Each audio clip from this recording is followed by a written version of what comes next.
बिस्मिल्लाहिर्रहमानिर्रहीम, इय्याक नअबुदु व इय्याक नस्तईन। मेरे पाकिस्तानियों, जब तक ये मेरे अल्फाज आप तक पहुँचेंगे, मुझे एक नाजायज़ केस के अंदर बंद कर दिया होगा।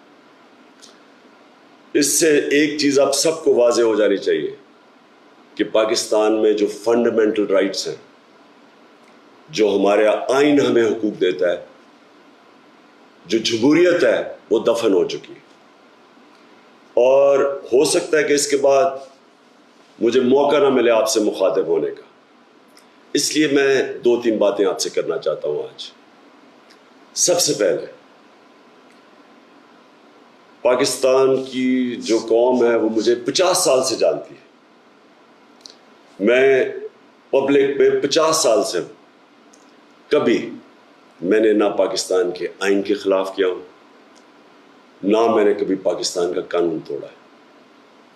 और मेरी हमेशा, जब से सियासत में आया, मेरी हमेशा कोशिश हुई कि मैं जो भी अपनी जद्दोजहद करूं वो पुरअमन करूं, आइन जो मुझे हक देता है पुरअमन एहतजाज का, उसके बीच में रह के करूं। आज ये जो किया जा रहा है, ये इसलिए नहीं किया जा रहा कि मैंने कोई कानून तोड़ा है, ये सिर्फ इसलिए किया जा रहा है कि ये चाहते हैं कि मैं जो हकीकी आज़ादी की तहरीक है, इससे पीछे हटूं।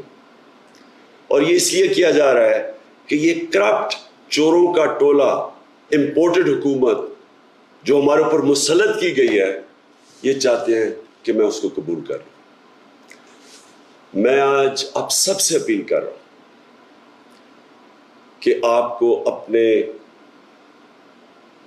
हकूक के लिए, अपनी हकीकी आज़ादी के लिए सबको निकलना पड़ेगा। कभी भी किसी कौम को प्लेट में आज़ादी नहीं पकड़ाई जाती। आज़ादी के लिए जद्दोजहद करनी पड़ती है, जहाद करनी पड़ती है, मेहनत करनी पड़ती है, और वही कौम फिर उसको अल्लाह तोहफा देता है आज़ादी का। ये वक्त आ गया है कि आप सब अपने हुकूक के लिए निकलें।